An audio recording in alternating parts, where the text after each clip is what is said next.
Sarah Martinez stepped off the transport truck and, into the biting wind that swept across Fort Blackstone's main courtyard. The remote military installation stretched before her like a concrete maze, all gray buildings and narrow pathways that seemed designed to confuse rather than welcome. She pulled her jacket tighter and shouldered her duffel bag, taking in the faces that watched her from doorways and windows. None of them smiled. Fort Blackstone sat 40 miles from the nearest town, nestled in a valley between two mountain ranges that blocked cell phone signals and made escape routes limited. It was the perfect place to hide secrets, and, from what Sarah had read in her classified briefings, this base had plenty of them. The previous commanding officer had died in what was officially called a training accident, but the investigation had raised more questions than answers.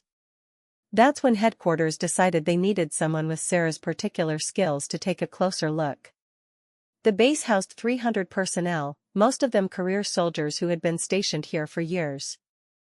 It was supposed to be a testing facility for new equipment and training programs, but recent reports suggested it had become something else entirely. Money was disappearing from budgets. Soldiers were requesting transfers at an unusual rate.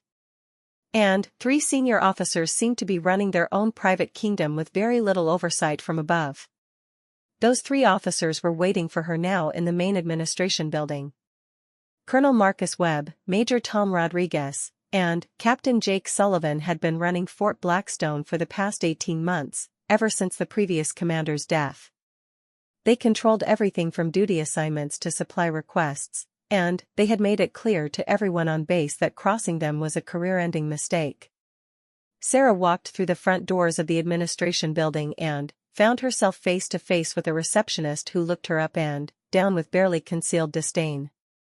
The woman was young, probably in her early 20s, with perfectly styled blonde hair and makeup that seemed out of place in a military setting. Her uniform was tailored to show off her figure, and she wore it like she was heading to a fashion show rather than serving in the armed forces. "You must be the new clerk," the receptionist said, not bothering to stand or salute. "I'm Jessica. Colonel Webb told me to expect someone from headquarters. You can wait over there while I let them know you're here."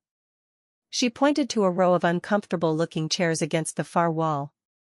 Sarah didn't move toward the chairs. Instead, she stood perfectly still and studied Jessica's face. The young woman's confident expression began to waver under Sarah's steady gaze. There was something about the newcomer that didn't fit the image of a simple clerk or desk worker. Her posture was too straight, her eyes too alert, and there was a quality to her silence that made people uncomfortable. "Actually," Sarah said quietly, "I think there's been a misunderstanding. I'm not here to wait for anyone." Before Jessica could respond, 3 men emerged from the inner offices. They moved like predators, walking with the kind of swagger that comes from years of unchallenged authority. Colonel Webb led the group, a tall man in his 50s with gray hair and cold blue eyes that seemed to catalog everything they saw. Major Rodriguez followed close behind, shorter and stockier, with dark hair and a smile that never quite reached his eyes. Captain Sullivan brought up the rear, the youngest of the 3 but perhaps the most dangerous, with the kind of nervous energy that suggested he enjoyed conflict a little too much. Well, Colonel Webb said, looking Sarah up and down with the same dismissive expression Jessica had worn. "So you're our new addition from headquarters. I have to say, you're not quite what we were expecting." He chuckled, and the other 2 men joined in. Major Rodriguez stepped forward, invading Sarah's personal space in a way that was clearly calculated to intimidate. "Let me guess," he said. "Fresh out of some desk job in Washington, never seen real action, probably thinks she knows how to run a military operation because she read about it in a manual somewhere." Captain Sullivan circled around to Sarah's other side, completing their formation. "The question is," he said, "are you going to be a problem, or are you going to learn how things work around here?" Sarah remained perfectly still as the 3 men positioned themselves around her. Jessica watched from behind her desk, clearly enjoying the show. This was obviously a routine they had performed before, probably with every new arrival who might pose any kind of threat to their authority. They were used to people backing down, apologizing, or trying to prove they weren't a threat. Sarah did none of those things. "Gentlemen," she said, her voice calm and steady, "I think we need to clear up a few things. First, I'm not here as an addition to your staff. Second, I didn't come here to learn how you run things. And, third, you're absolutely right that I'm not what you were expecting." She reached into her jacket and pulled out a folder sealed with red tape. The sight of it made all three men take a step back. Red tape meant classified orders, direct from the highest levels of command. It meant someone very important had taken a personal interest in Fort Blackstone. "My name is Sarah Martinez," she continued, breaking the seal on the folder. "And, as of this moment, I am assuming command of this installation." The silence that followed was deafening. Jessica's mouth fell open. Colonel Webb's face went white. Major Rodriguez looked like he had been punched in the stomach. Captain Sullivan's hands clenched into fists at his sides. Sarah pulled out the official orders and handed them to Colonel Webb. His hand shook slightly as he read them, his face growing paler with each line. The orders were clear and left no room for interpretation. Sarah Martinez, despite her youthful appearance, held the rank of lieutenant colonel and was taking immediate command of Fort Blackstone. All previous authority structures were hereby dissolved, and any resistance to her command would be considered insubordination.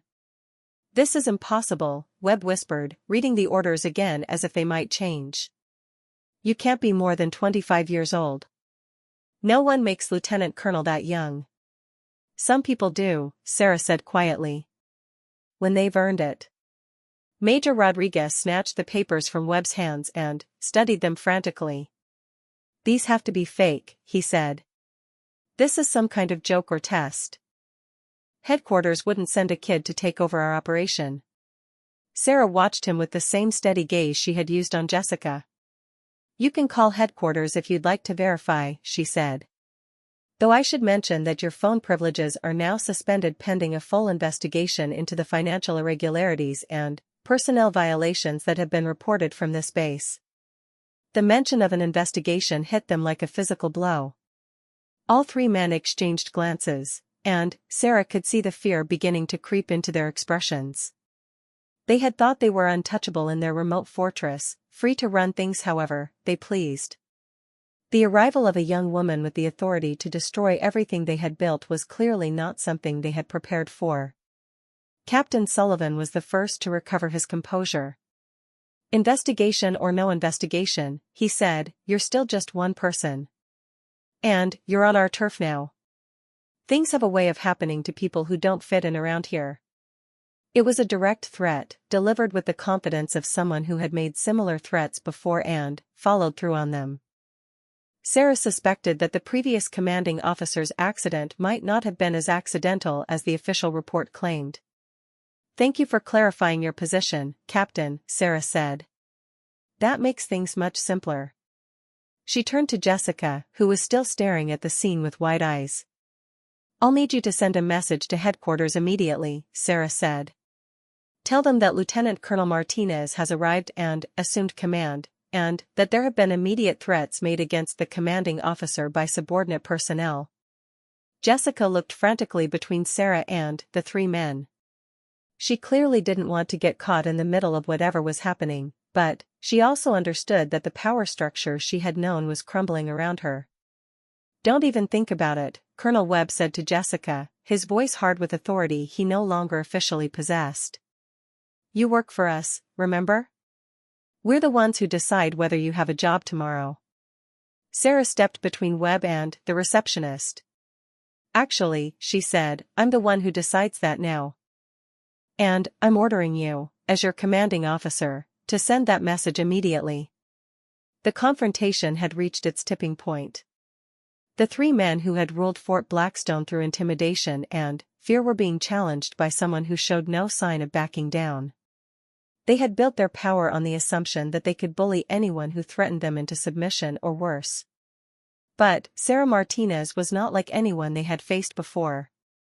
She stood in their midst like a rock in a rushing river, unmoved by their threats and unimpressed by their posturing.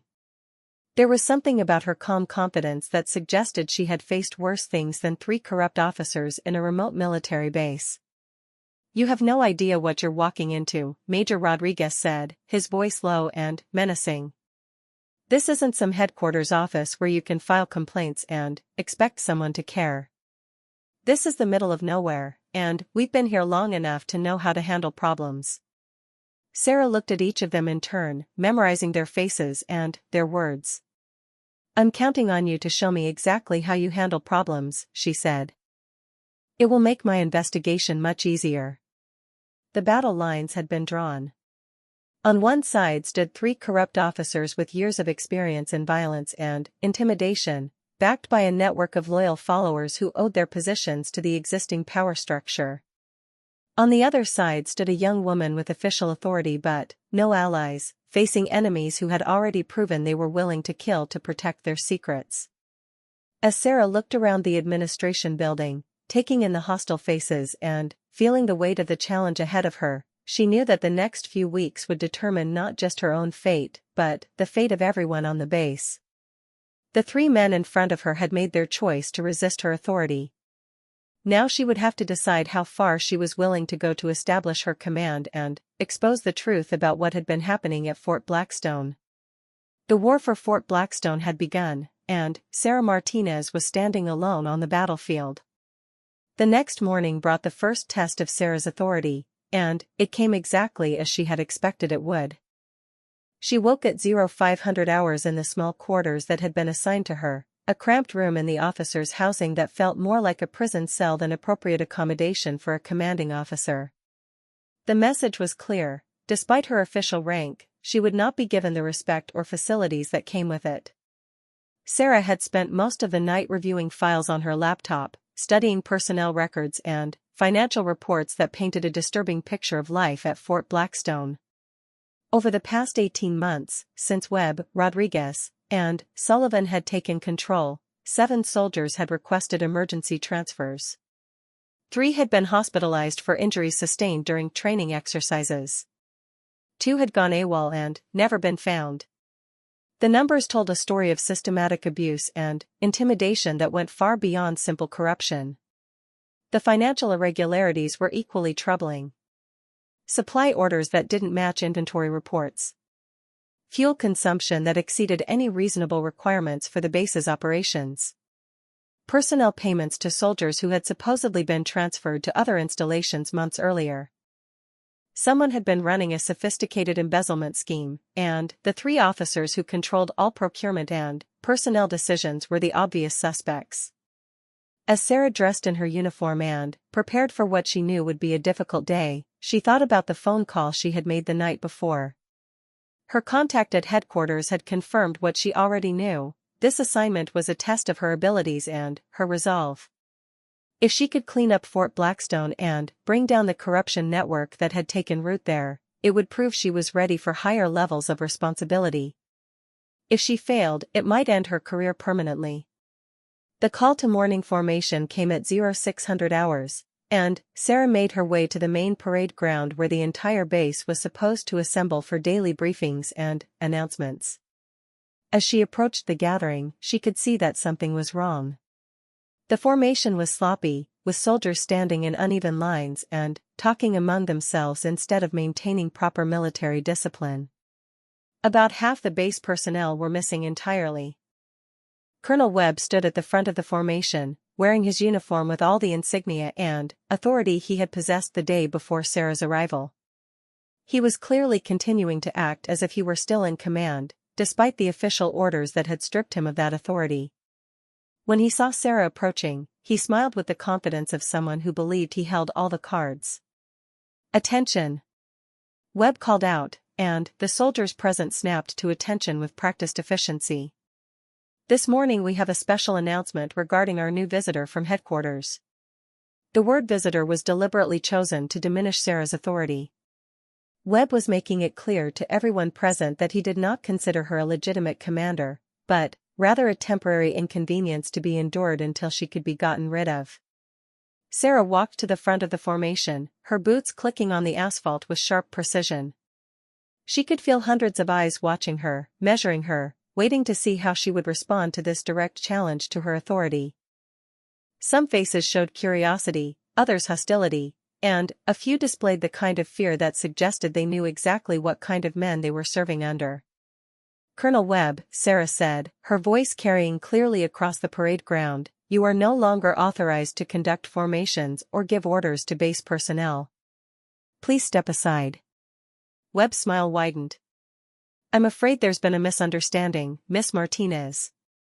While your paperwork may look official, the reality is that I have been placed in command of this base by officers who outrank both of us. Until I receive direct orders from my superiors, I will continue to fulfill my duties as commanding officer." It was a clever move, Sarah had to admit. Webb was claiming authority from higher up the chain of command, making it appear that Sarah's orders were somehow illegitimate or had been superseded. To the soldiers watching, it would create confusion about who was really in charge, and confusion led to inaction. Sarah reached into her jacket and pulled out her satellite phone, a piece of equipment that immediately caught everyone's attention. Satellite phones were expensive, difficult to obtain, and their use suggested connections to very high levels of authority. She dialed a number from memory and waited as the connection went through. "General Morrison's office," came a crisp voice from the speaker. Sarah had put the phone on speaker mode so everyone present could hear the conversation.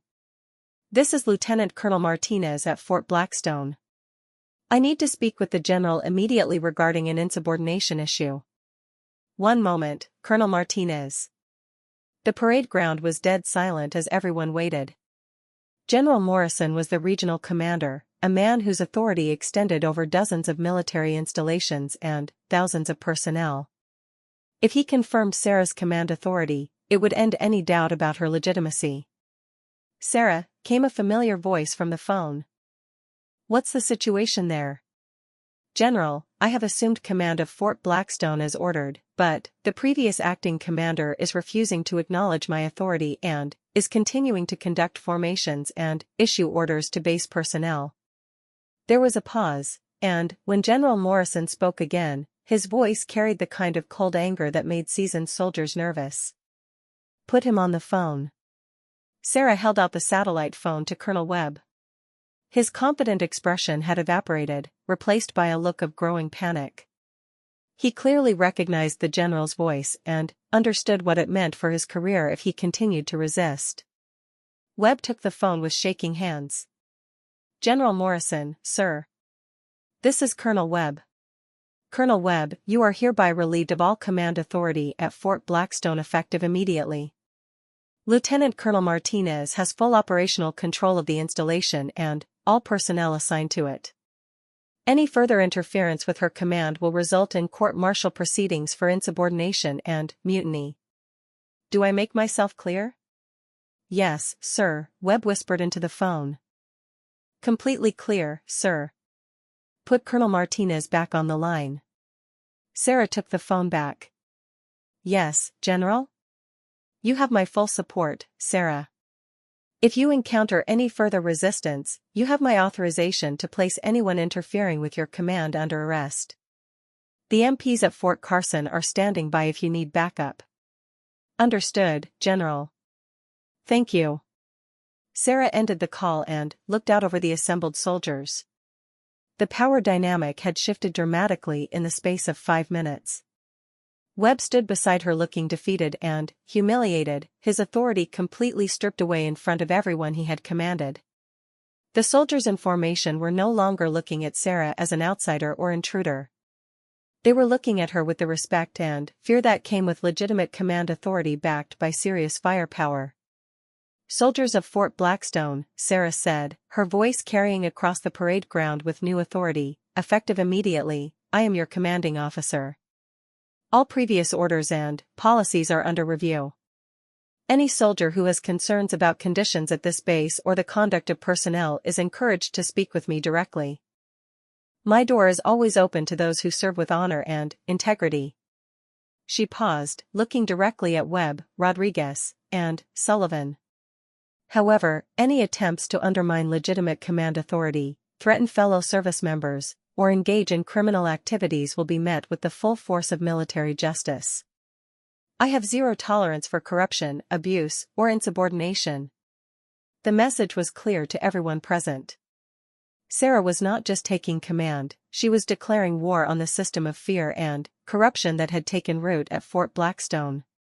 For soldiers who had been victims of that system, her words offered hope. For those who had benefited from it, they offered a warning. As she dismissed the formation, Sarah watched the faces of the soldiers as they dispersed. She could see the wheels turning in their minds as they processed what had just happened and what it might mean for their own situations. Some looked relieved, others angry, and a few appeared genuinely frightened. Major Rodriguez approached her as the parade ground emptied. His earlier swagger had been replaced by a more cautious demeanor, but Sarah could see the anger burning in his eyes. "Congratulations, Colonel," he said with forced politeness. "You've won the first round. But commanding on paper and commanding in reality are two very different things." "Is that a threat, Major?" Sarah asked. Rodriguez smiled, but there was nothing friendly about it. "Just an observation about military life. Orders from headquarters are one thing. Making them stick when you're surrounded by people who don't want you here is another. Accidents happen in places like this. Equipment fails. People get lost during training exercises. It would be a shame if something unfortunate happened to our new commanding officer." Sarah stepped closer to Rodriguez, close enough that only he could hear her next words.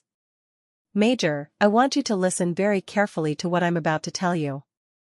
I've been in combat zones where real enemies were trying to kill me with rockets and explosives. I've survived assassination attempts by people who were much better at violence than you are. If you think 3 corrupt officers at a remote base scare me, you've seriously misunderstood who you're dealing with." Rodriguez's confident expression faltered. There was something in Sarah's voice and demeanor that suggested her words weren't empty bravado. She spoke with the calm certainty of someone who had faced genuine danger and come out alive. "Furthermore," Sarah continued, "every conversation I have is being recorded and transmitted to headquarters in real time. Every threat you make, every accident that befalls me, will be documented and investigated by people who have resources you can't imagine. You're not dealing with some isolated victim you can make disappear. You're dealing with someone who has very powerful friends and very long reach." She stepped back and spoke in a normal voice again.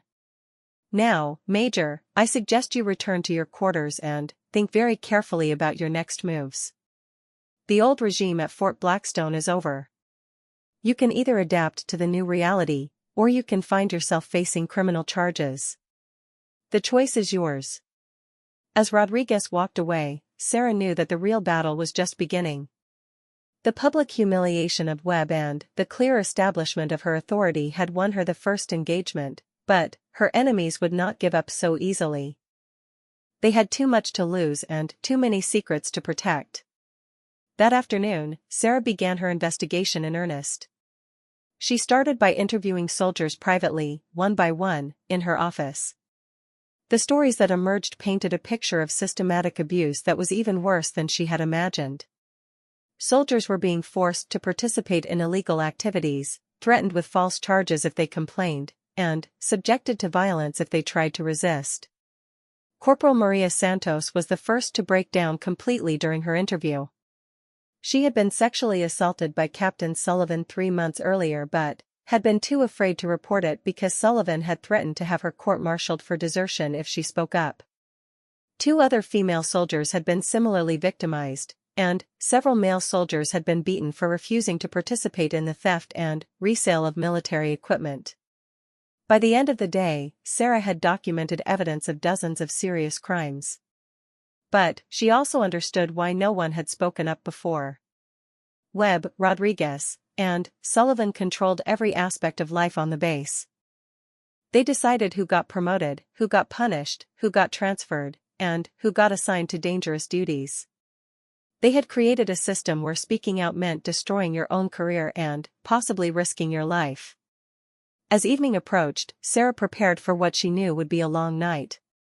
Her enemies would not wait long to make their next move, and she needed to be ready for whatever they threw at her.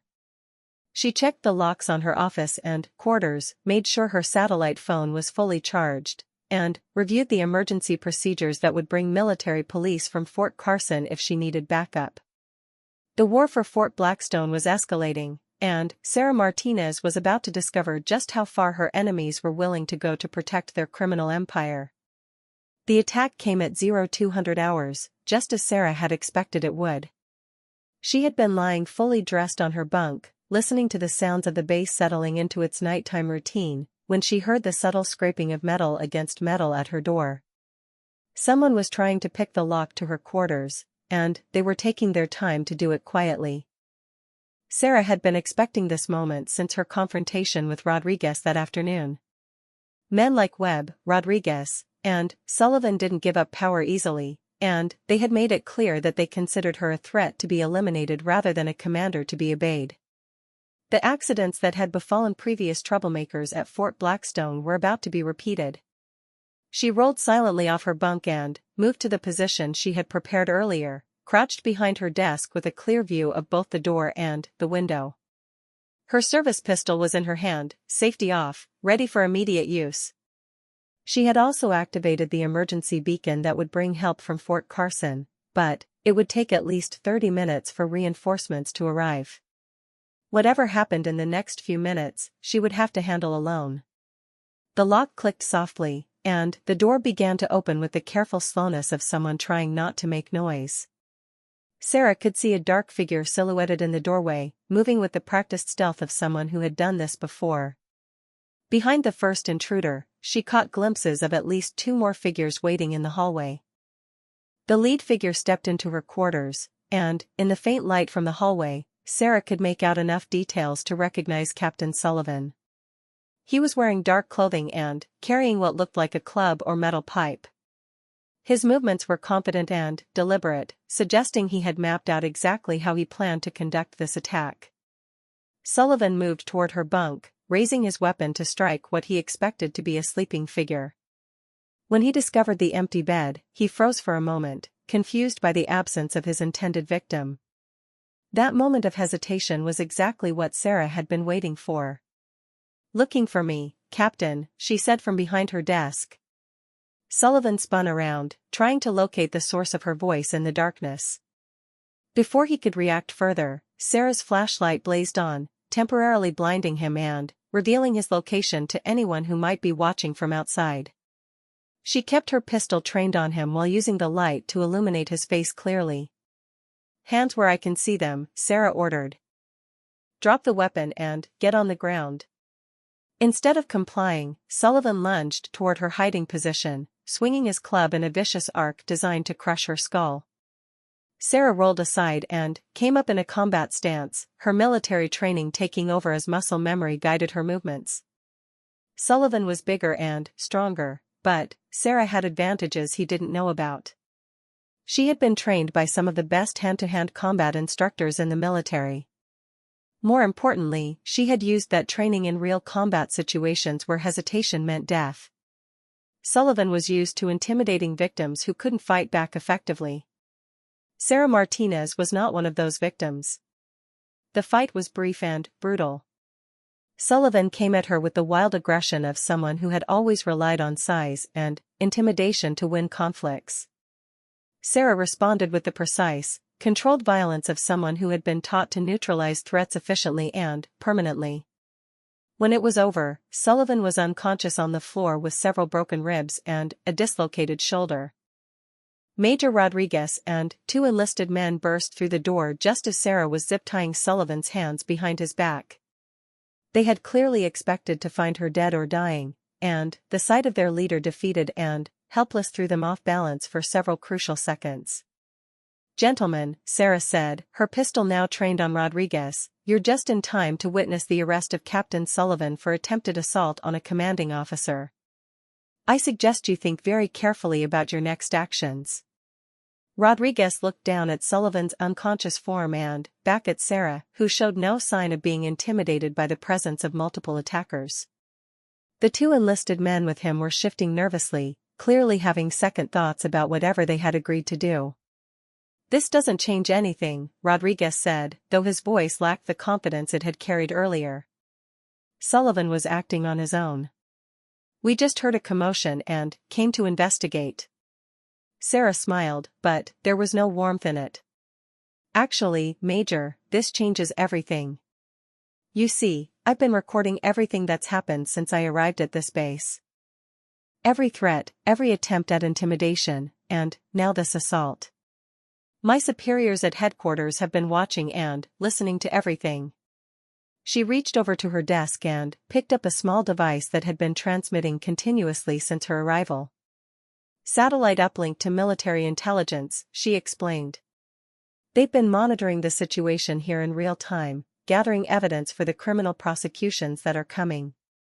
The blood drained from Rodriguez's face as he realized the implications. If military intelligence had been monitoring the base, they would have recordings of every illegal order, every threat, every crime that had been committed over the past several days. The evidence against him and his conspirators would be overwhelming. "Furthermore," Sarah continued, "the attack on my quarters tonight was exactly the kind of escalation headquarters was expecting. Military police from Fort Carson are already en route, along with a full investigation team. This base is about to be crawling with federal agents and criminal investigators." The two enlisted men exchanged glances and began backing toward the door. They were clearly having second thoughts about their involvement in whatever plan Rodriguez had convinced them to join. The prospect of facing federal charges for assaulting a commanding officer was apparently more frightening than whatever consequences they had feared for refusing to participate. Rodriguez made a desperate attempt to salvage the situation. "You can't prove we planned this," he said. Sullivan was acting alone. "We had no knowledge of his intentions." Sarah walked over to where Sullivan was beginning to regain consciousness and pulled a folded paper from his jacket pocket. It was a detailed floor plan of her quarters, marked with entry points, escape routes, and timing notations. More damaging still, it was written in Rodriguez's handwriting. "Explain this," she said, holding up the paper. Rodriguez stared at the evidence that would destroy him, his face cycling through emotions from anger to desperation to resignation. He had been so confident in his ability to eliminate this threat to his power that he had documented his own criminal conspiracy. "The game is over, Major," Sarah said quietly. "You can surrender now and cooperate with the investigation, or you can resist and face additional charges. But, either way, your reign at Fort Blackstone is finished." The sound of helicopters approaching in the distance punctuated her words. The military police from Fort Carson were arriving exactly on schedule, bringing with them the full weight of military justice. Rodriguez looked toward the window, perhaps considering a desperate escape attempt, but Sarah's steady gaze and ready weapon discouraged any sudden movements. "Sergeant Mills," Sarah said to one of the enlisted men, "you have 30 seconds to decide whether you're a criminal or a soldier. If you're a soldier, you'll help me secure these prisoners until the MPs arrive. If you're a criminal, you'll be arrested along with them." Sergeant Mills looked between Sarah and Rodriguez, weighing his options quickly. The sound of helicopters was getting louder, and he could see the spotlights beginning to sweep across the base as the military police prepared to land. The smart play was obvious. "Ma'am," Mills said, snapping to attention, Sergeant Mills reporting for duty. "How can I assist with securing the prisoners?" The other enlisted man quickly followed suit, apparently reaching the same conclusion about which side was likely to win this conflict. Rodriguez found himself abandoned by his own supporters, facing the collapse of everything he had built through years of corruption and intimidation. As the helicopters touched down on the parade ground and heavily armed military police began flooding the base, Sarah reflected on how quickly the situation had changed. 48 hours earlier, Webb, Rodriguez, and Sullivan had controlled every aspect of life at Fort Blackstone. Now one was humiliated and stripped of authority, one was unconscious and facing assault charges, and one was about to be arrested for conspiracy and attempted murder. But Sarah knew that the hardest part was still ahead of her. Arresting the ringleaders was only the beginning.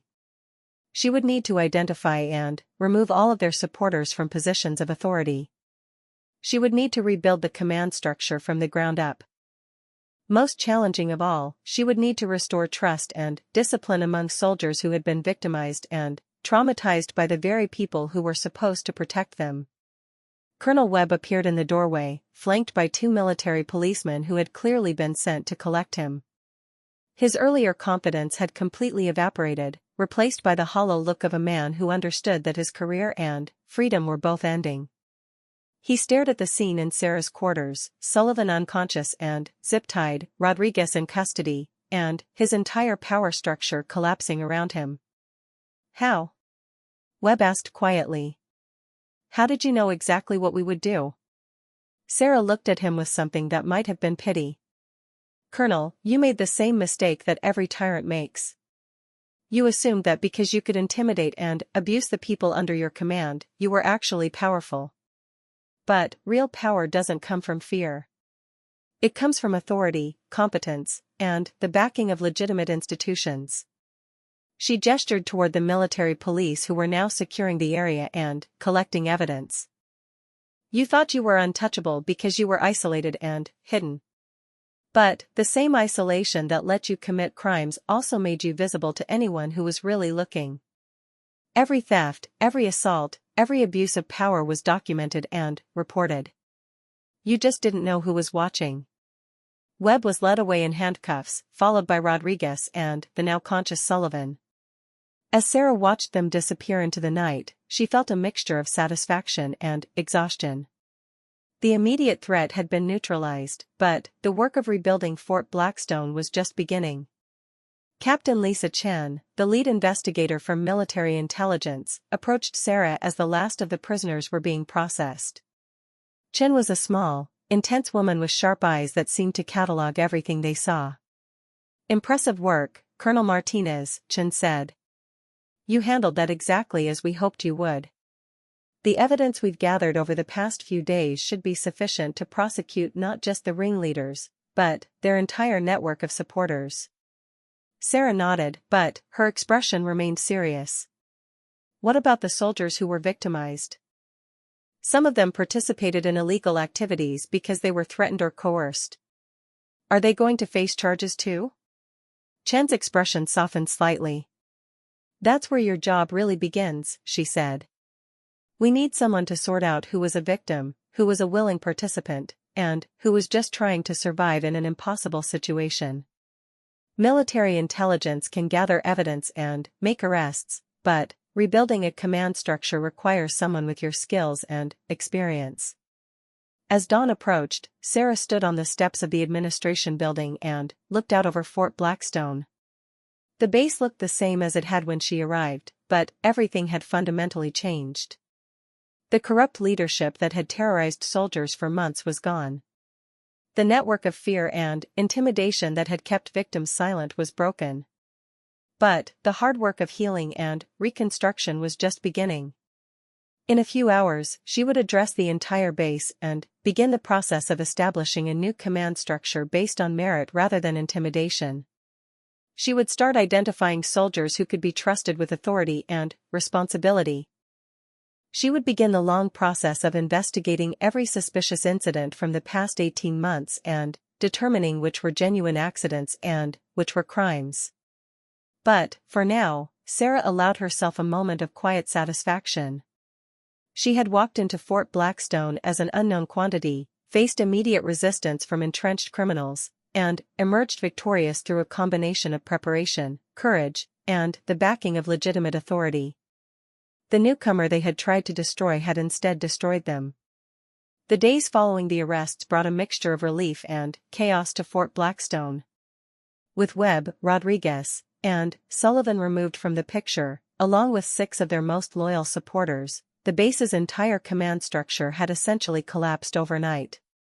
Sarah found herself not just commanding the installation, but rebuilding it from the ground up while dealing with the psychological aftermath of 18 months of systematic abuse.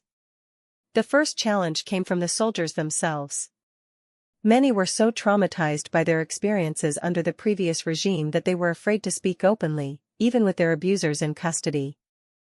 They had learned to keep their heads down, follow orders without question, and never trust anyone in authority. Breaking through that conditioning would require time, patience, and consistent demonstration that the new command structure was genuinely different from what had come before. Sergeant First Class Marcus Thompson was typical of the soldier Sarah was trying to reach. A 15-year veteran with an exemplary service record, Thompson had been systematically humiliated and threatened by Rodriguez after he questioned some suspicious supply requisitions.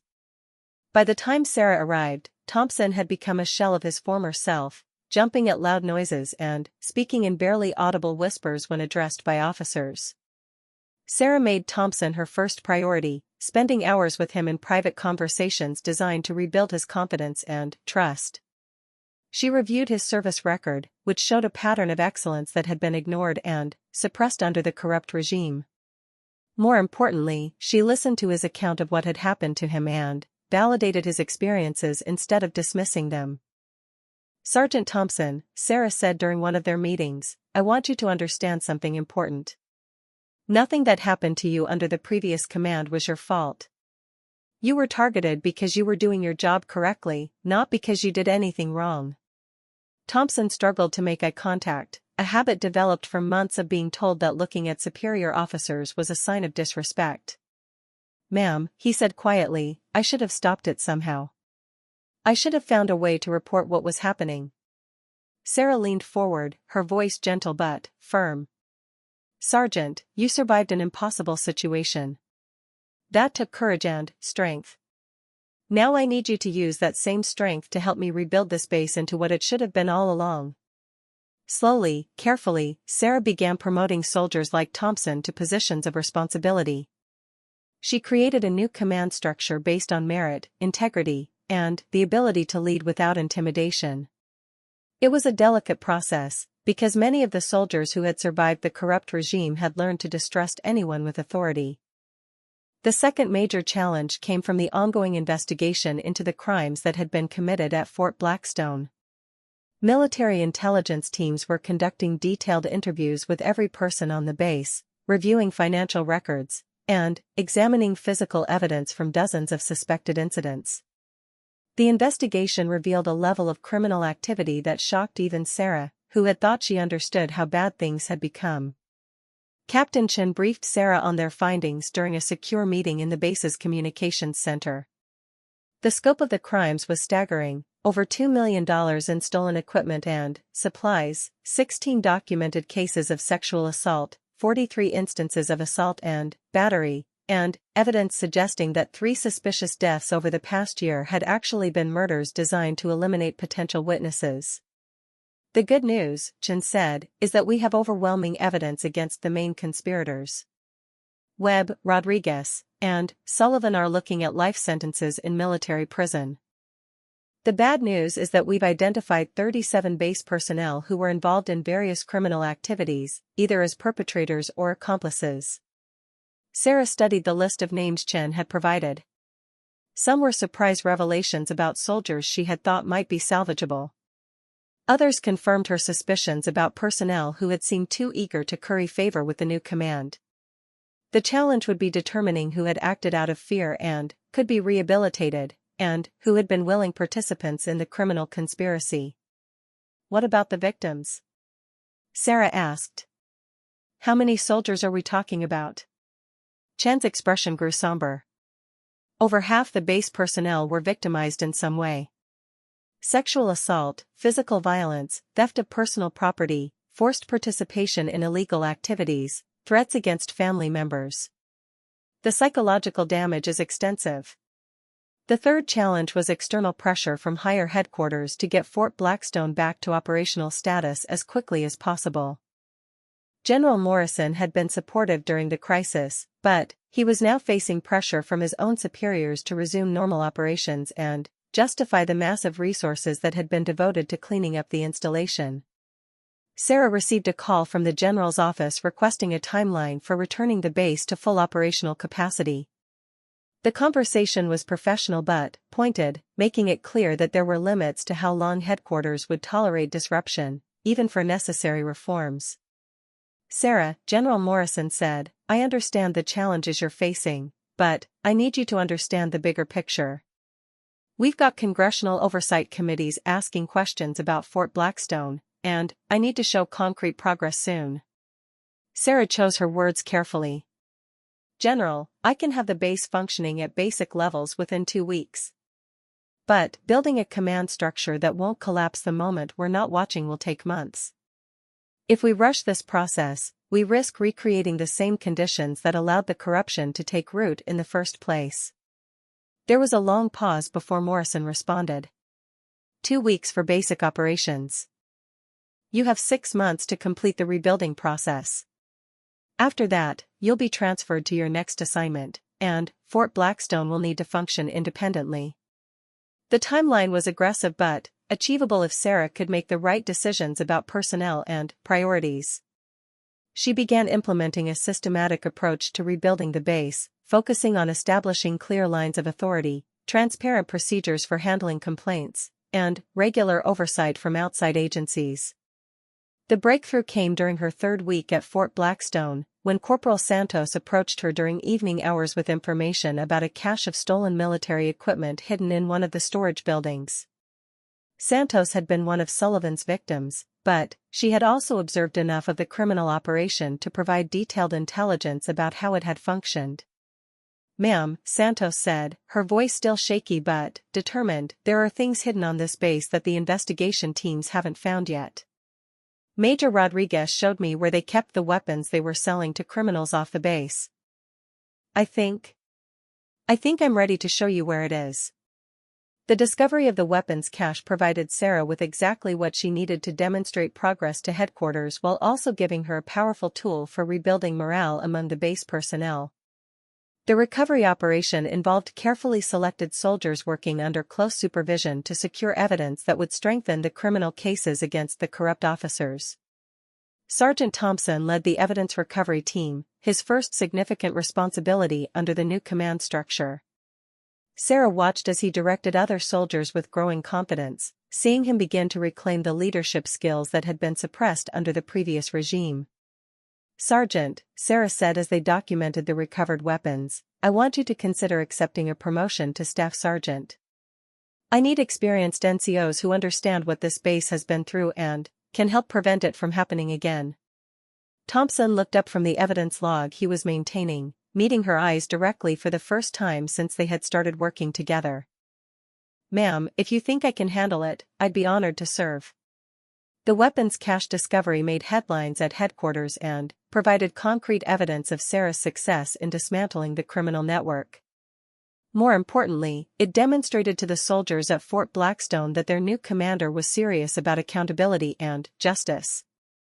For the first time since Sarah's arrival, she began to see genuine smiles on the faces of base personnel. But the real test of her rebuilding efforts came when she had to deal with soldiers who had been complicit in the criminal activities. Staff Sergeant Jennifer Walsh had been one of Rodriguez's key supporters, helping to intimidate victims and cover up evidence of crimes. The investigation had gathered enough evidence to court-martial Walsh, but Sarah believed there might be an opportunity for redemption.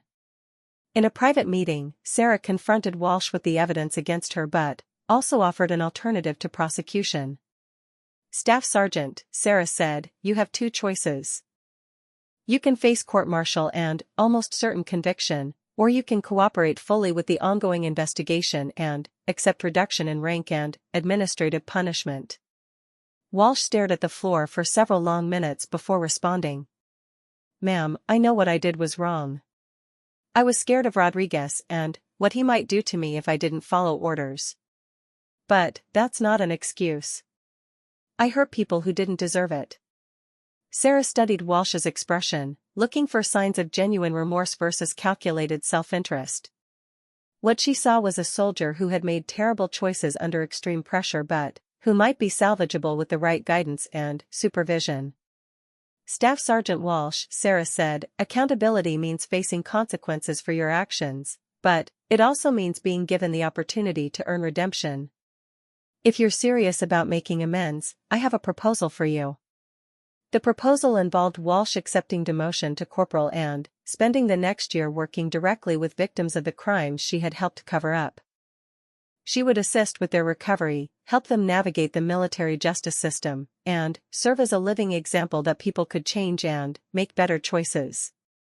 It was a controversial decision that generated criticism from some quarters, but Sarah believed it served multiple purposes. It held Walsh accountable for her actions while also providing a path to redemption. More importantly, it sent a message to other soldiers that the new command structure valued rehabilitation alongside punishment. As the fourth week of Sarah's command began, Fort Blackstone was starting to resemble a functional military installation again. The investigation was nearing completion, with most of the criminal cases ready for trial. A new command structure had been established with promoted veterans like Thompson and carefully vetted transfers from other bases filling key positions. Most significantly, the atmosphere of fear and intimidation that had characterized the base for 18 months was finally beginning to lift.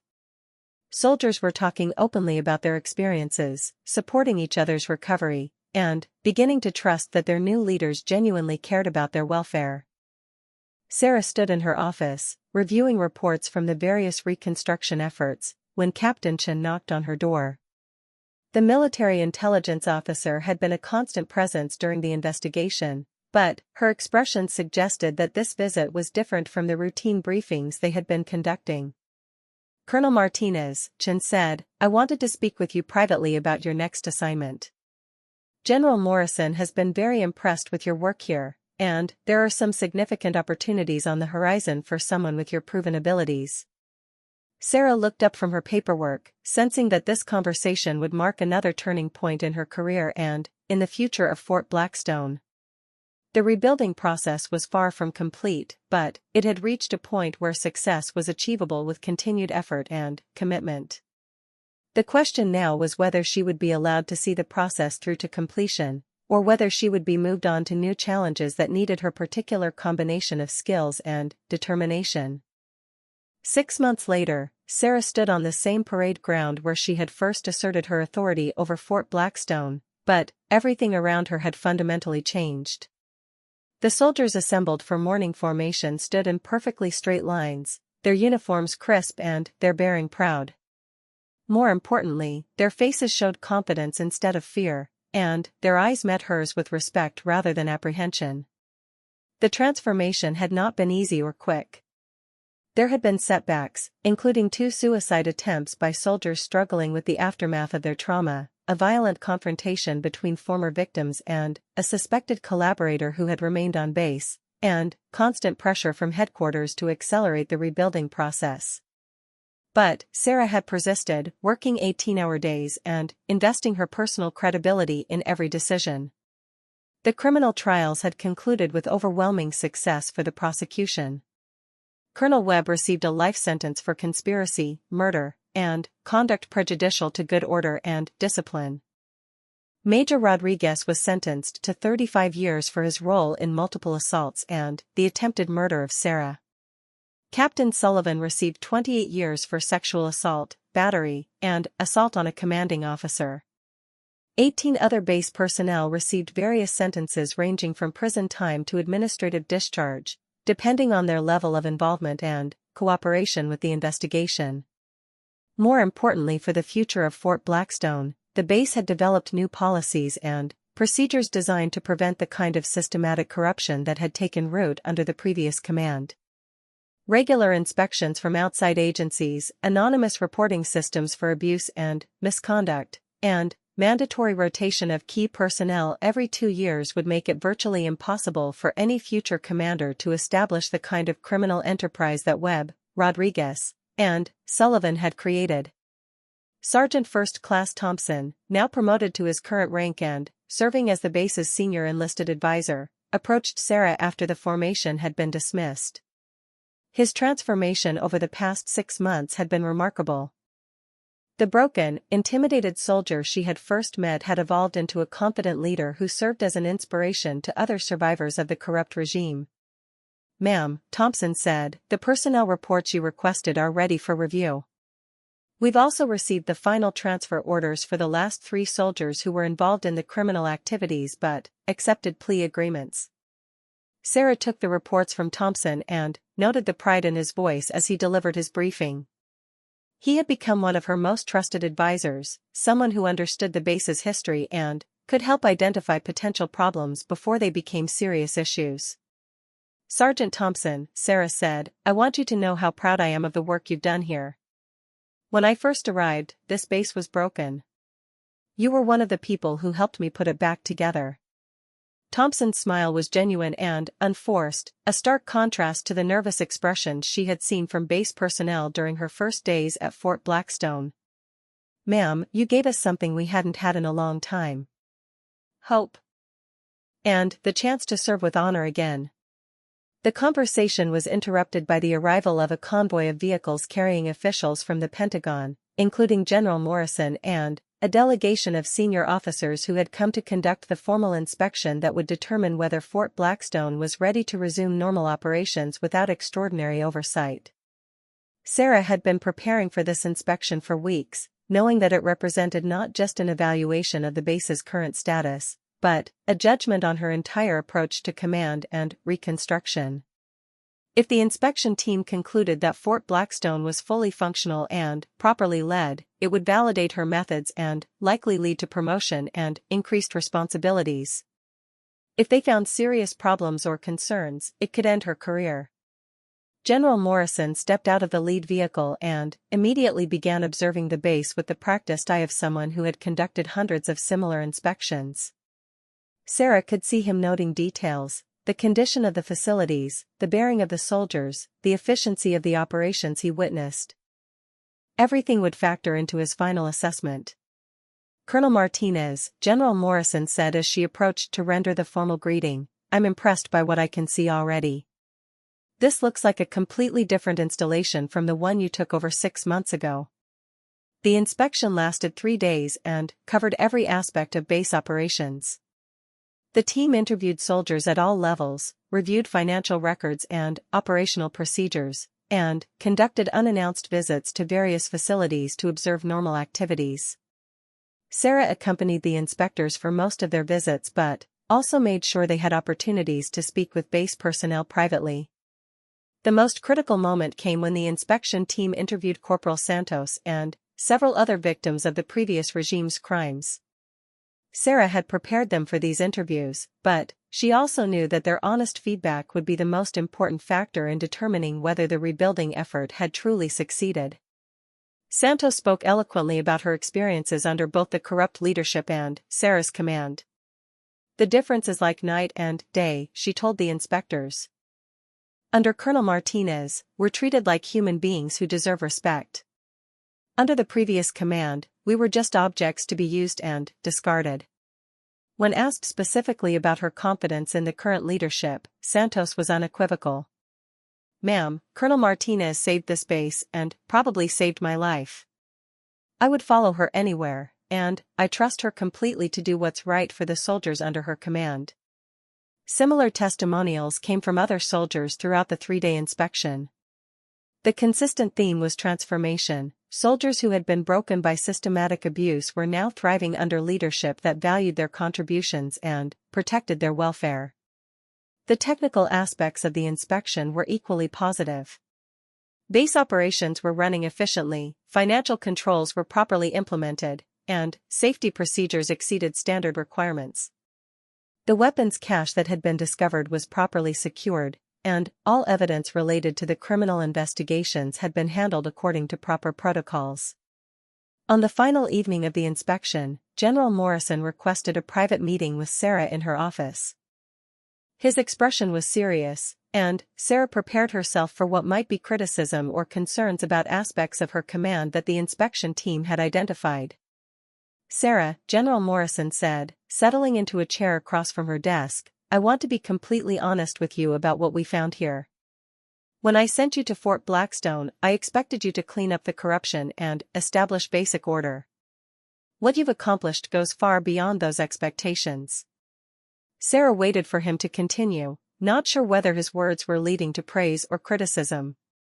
"You didn't just eliminate the criminal activities," Morrison continued. "You rebuilt this installation into what it should have been from the beginning. The soldiers here don't just respect you, they trust you completely.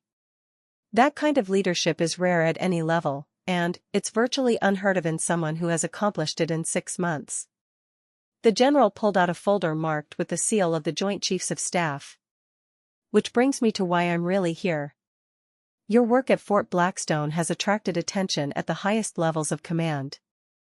There are other installations facing similar problems, and the Pentagon wants someone with your proven ability to handle complex reconstruction missions.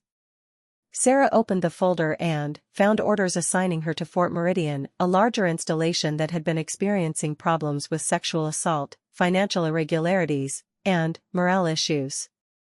The assignment came with a promotion to full colonel and authority to implement whatever changes she deemed necessary.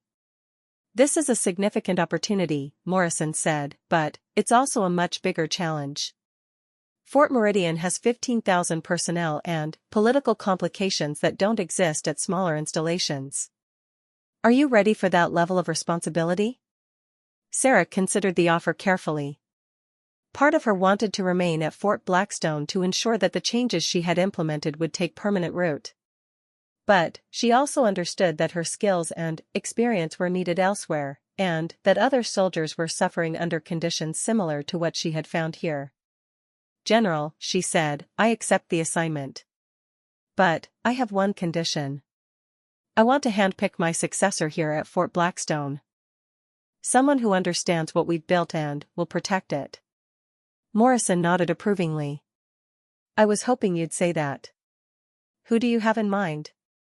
Sarah's answer came without hesitation. Major Patricia Williams from Fort Carson. She was part of the team that assisted during the initial investigation, and she understands both the history of this base and the principles that have guided our reconstruction efforts. The choice of Williams was strategic as well as practical. As an African American woman with a distinguished combat record, Williams would send a clear message that the new Fort Blackstone valued diversity and merit over the old boy network that had enabled the previous corruption. The change of command ceremony took place 2 weeks later, with soldiers from throughout the region attending to witness the formal transition.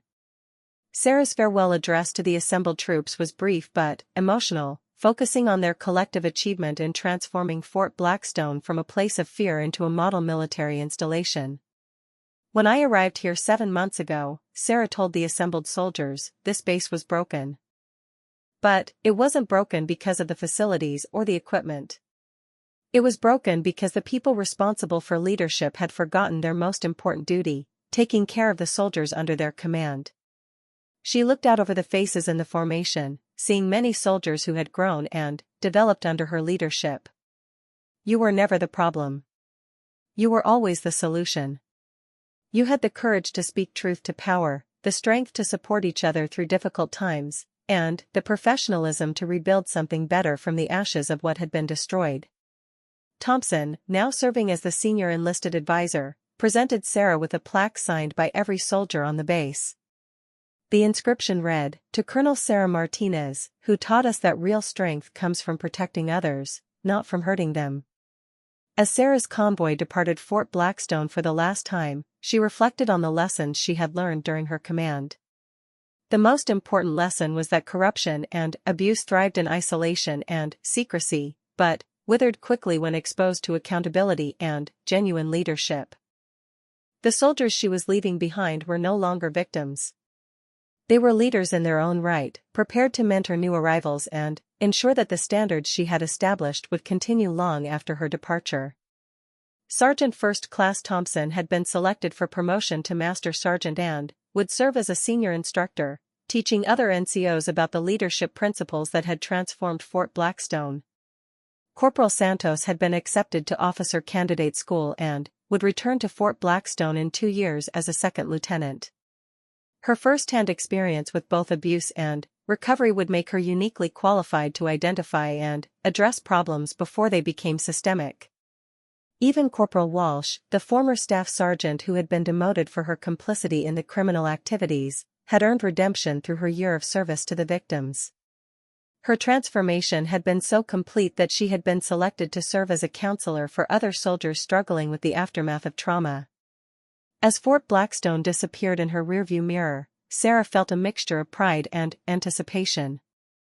The base she was leaving behind was stronger, safer, and more honorable than it had ever been. The soldiers she had commanded had learned that they deserved to be treated with dignity and respect, and they would carry that knowledge with them throughout their careers. Fort Meridian awaited, with new challenges and new opportunities to make a difference. Sarah had proven at Fort Blackstone that systematic corruption could be defeated through courage, competence, and unwavering commitment to doing what was right. She was ready to prove it again. The newcomer who had been targeted for destruction 7 months earlier was now Colonel Sarah Martinez, recognized throughout the military as one of the most effective leaders of her generation. But, more importantly, she was the officer who had saved Fort Blackstone and the soldiers who called it home. The war for Fort Blackstone was over. Sarah Martinez had won decisively, and the victory belonged to every soldier who had found the courage to stand up for what was right. They had learned that real power came not from intimidation and fear, but from the strength that came from protecting and serving others with honor and integrity. The legacy of her command would live on in the careers and lives of the soldiers she had led, and in the example she had set for future leaders facing similar challenges. Sometimes the most important battles are fought not against foreign enemies, but against the corruption and abuse that can poison an organization from within. Sarah Martinez had fought that battle and won, proving that sometimes the most dangerous person in the room really is the quiet one that everyone underestimates. Sometimes the most dangerous person in the room is the one everyone underestimates. Sarah Martinez learned this lesson the hard way when she walked into Fort Blackstone on a cold Tuesday morning, carrying nothing but a small duffel bag and orders that would change everything. To the soldiers lounging in the mess hall, she looked like just another desk jockey from headquarters, young, quiet, and completely out of place among the battle-hardened veterans who called this remote military installation home. What they didn't know was that Sarah wasn't just any newcomer. She wasn't there to file reports or count supplies. She was there to take command of the entire base, and the 3 senior officers who had been running things their own way for years were about to discover that their reign of corruption and abuse was coming to an end. But, first, they would try to destroy her. They had done it before to others who threatened their control. They had their methods, their loyal followers, and their carefully constructed web of fear and intimidation. What they didn't have was any idea who they were really dealing with. This is the story of how a quiet young woman walked into hell and came out in command, leaving 3 fallen giants in her wake and proving that sometimes the most powerful weapon isn't the loudest one in the room.